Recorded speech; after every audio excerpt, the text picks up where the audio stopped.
We're looking always for rare genetic disorders and to expand on what we call the phenotypic profile, the ability to see what the child has that's different than typical and what is characteristic of the profile that's been written. So in our poster, one of the things that was interesting is we have a little girl with SHANK3 who does not have autism, is socially quite engaged, but she has many of the facial features and the phenotypic profile of the children with Phelan-McDermott. So the question is, again, always expanding these rare disorders in a phenotypic way so that you see the full continuum of their presentations.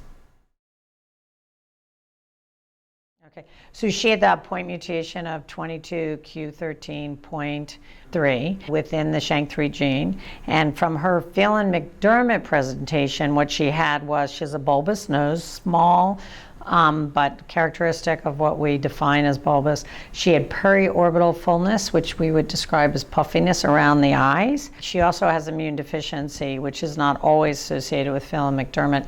And in her case, there's familial immune deficiency because she has a younger brother with it. Developmentally, she had speech difficulties, had expressive language delays early on, and she actually had a regression of speech presentation around 18 to 24 months, which is we often see in autism where kids will lose some skills.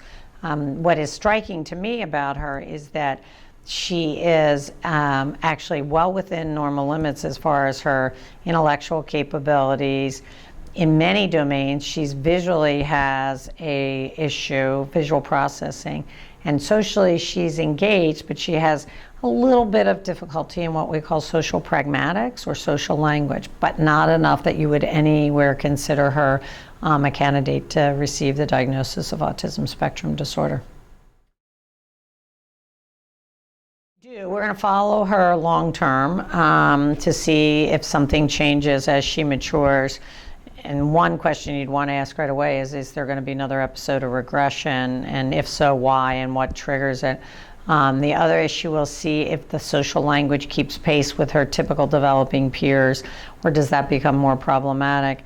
And then, as with everything in genetics, as the science gets more sophisticated or probably more able to look at point mutations, then she may end up with more diagnostics.